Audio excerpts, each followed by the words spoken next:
Meditation करते वक्त हमें अभय मुद्रा में बैठना है। अभय मुद्रा ऐसे होती है,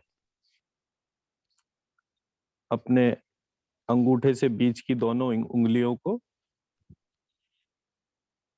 अंगूठे से दोनों बीच की उंगलियां, जो सबसे छोटी उंगली है वो बाहर, और जो फर्स्ट फिंगर है वो थंब की जड़ में रखनी है। नहीं डॉक्टर साहब, ऐसे नहीं, ऐसे जैसे मैंने, हाँ ये आपका सर, डॉक्टर शिव का बिल्कुल ठीक है। ये है, ये है। अरुण जी आपका गलत है, फर्स्ट फिंगर थंब की रूट में जानी है। फर्स्ट फिंगर, देखिए मैं दिखाता हूँ, एक सेकेंड। ये मेरा हाथ हो गया, ये अंगूठा हो गया, ये बीच की दोनों उंगली ऐसे हो गई। अब जो छोटी वाली फिंगर है इसको बाहर रखना है, जो बड़ी वाली फिंगर है उसको थंब की रूट में रखना है, जड़ में।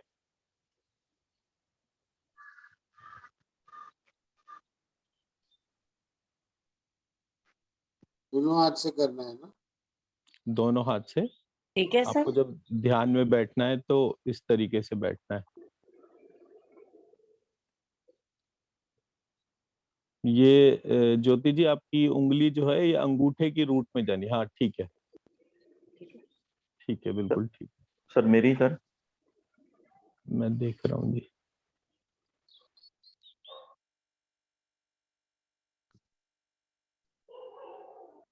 हाँ ठीक है, ये मैं फिर से दिखा देता हूँ करके। ये दोनों बीच की उंगलियां अंगूठे से टच कर दी। जो फर्स्ट फिंगर, जो सबसे छोटी वाली फिंगर है वो बाहर ही रहेगी, जो सबसे बड़ी वाली मतलब फर्स्ट फिंगर जो है उसको अंगूठे की जड़ में रखना है, ऐसे। ठीक, ऐसे रखो। हाँ जी, और बीच की दोनों उंगलियां अंगूठे से जुड़े, बिल्कुल बिल्कुल परफेक्ट। अब ये जो अभय मुद्रा है, भावना जी आपको पता चल गया? ये देख लो, मेरा हाथ देख लो, दिख रहा है? ठीक है, तो ये अभय मुद्रा में हम ध्यान में बैठेंगे। ये अभय मुद्रा किसी भी तरीके का व्यक्ति को अगर पैनिक अटैक हो, कोई हार्ट अटैक हो, कोई एस्थमा का अटैक हो, कोई लंग्स में प्रॉब्लम लगे, जब तक किसी को कोई फर्स्ट एड अवेलेबल हो तब तक इस अभय मुद्रा में बैठने से व्यक्ति का वो पैनिक सिचुएशन चला जाता है। पैनिक सिचुएशन क्यों जाएगा? क्योंकि अभय मुद्रा में बैठने के बाद बॉडी जो है वो ऑक्सीजन को हार्ट की तरफ लेकर जाना शुरू कर देती है। तो किसी भी पैनिक अटैक के लिए हार्ट से ऑक्सीजन दूर जाना जरूरी है। अगर हार्ट की तरफ ऑक्सीजन आ रही है तो पैनिक अटैक नहीं हो पाएगा। अब पैनिक अटैक किसी भी तरीके के, हार्ट अटैक, एस्थमा का कोई अटैक,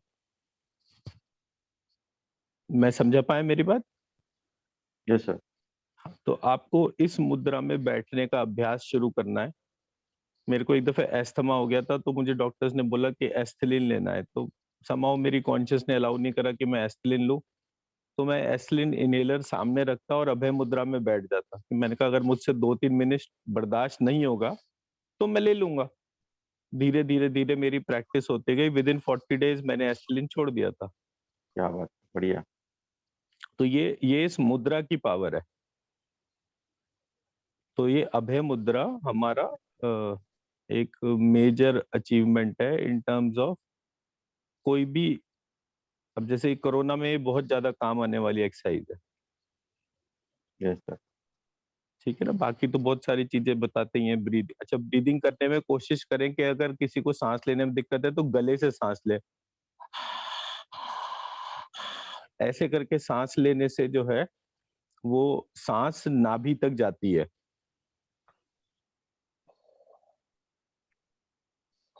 तो खास तौर पे पानी रखना चाहिए पास में जब ये एक्सरसाइज हम करते हैं, क्योंकि एकदम से अंदर तक गला सूख जाता है, लेकिन जो ऑक्सीजन लेवल है वो हार्ट की तरफ बढ़ना शुरू हो जाता है।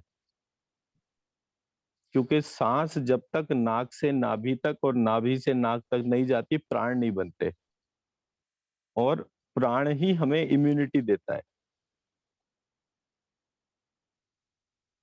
Yes sir. ठीक है, तो इस बिल्कुल। अच्छा, इम्यूनिटी का बीज मंत्र हिलरीम है। ह ल र ई अंग, हिलरीम। जो मैं बोलता हूँ ना, श्रीम हिलरीम, श्रीम हिलरीम किलरीम चामुंडाय विरंचे, ऐसे करके मैं मंत्र जो लास्ट में बोलता हूँ एक, उसमें हिलरीम बीज है जो कि हमारे को जो है इम्यूनिटी देता है। वो इम्यूनिटी की ही गॉडेस है बगलामुखी। हिलरीम बीज जो है वो गॉडेस बगलामुखी का बीज मंत्र है। ठीक है, तो यस सर। जब जब कभी हमें कोई दिक्कत हो, अभी हम अभ्यास के तौर पे पहली एक्सरसाइज ये कर रहे हैं कि अब ये अभय मुद्रा में बैठने का प्रैक्टिस शुरू कर रहे हैं। और जितने भी लोग हमारे नेटवर्क में हैं उनको अभय मुद्रा में बिठाएंगे तो उनके ऑक्सीजन लेवल्स में एकदम फर्क आएगा। मैं एक सेकंड पानी ले लूं। एक सेकंड।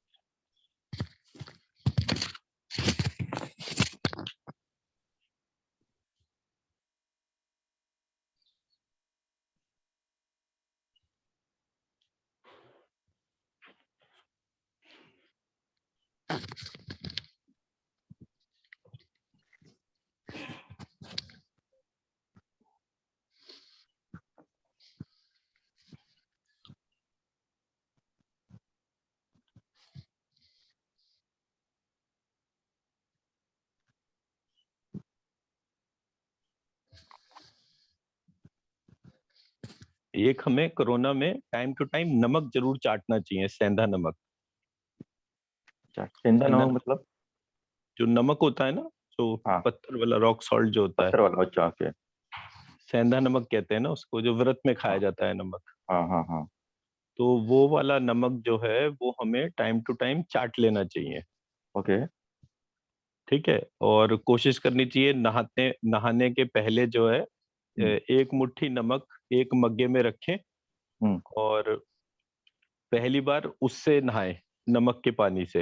अच्छा, ओके, फिर जो है वो इससे साफ पानी से नहाएं। ओके। तो इससे नेगेटिविटी कम होती है और नेगेटिविटी कम होने से हमारे पास कोई भी इन्फेक्शन नहीं आएगा। ग्रेट।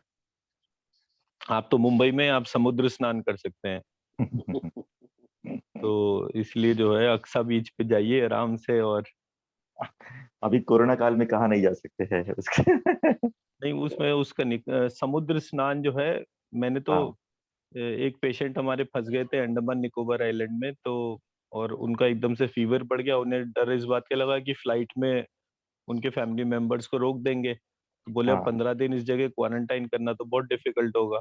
हाँ। मैंने कहा आप कुछ मत करो, यहाँ से उठो और सीधे जाके समुद्र स्नान करो विद फैमिली। क्या उन्होंने बात है! समुद्र स्नान करा और अगले दिन फिर से उन्होंने करा, फ्लाइट पकड़ने का बिल्कुल बॉडी टेम्परेचर नॉर्मल था, किसी क्या को नहीं पता चला कि उनको फीवर था। तो समुद्र में ये एबिलिटी है उसकी, वो नमक से सबकी नेगेटिविटी खींच लेता है अपने अंदर। ठीक है, बराबर।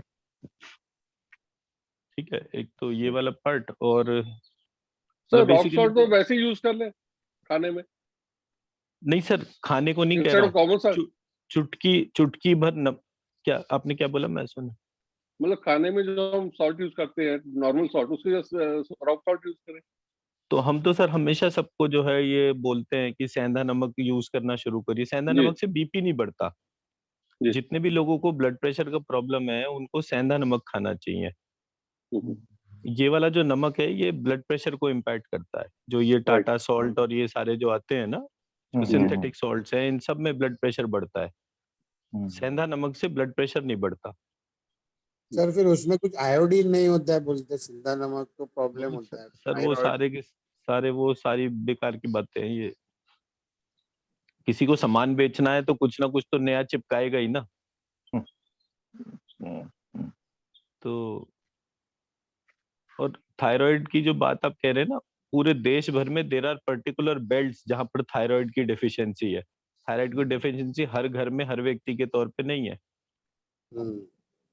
तो इसलिए जो है वो, तो मैं मेरा जो कहने का एफर्ट है वो ये है कि बीच बीच में एक चुटकी नमक लेने से हमारा जो मतलब नमक का काम होता है शरीर की इंफॉर्मेशन को प्रोसेस करना।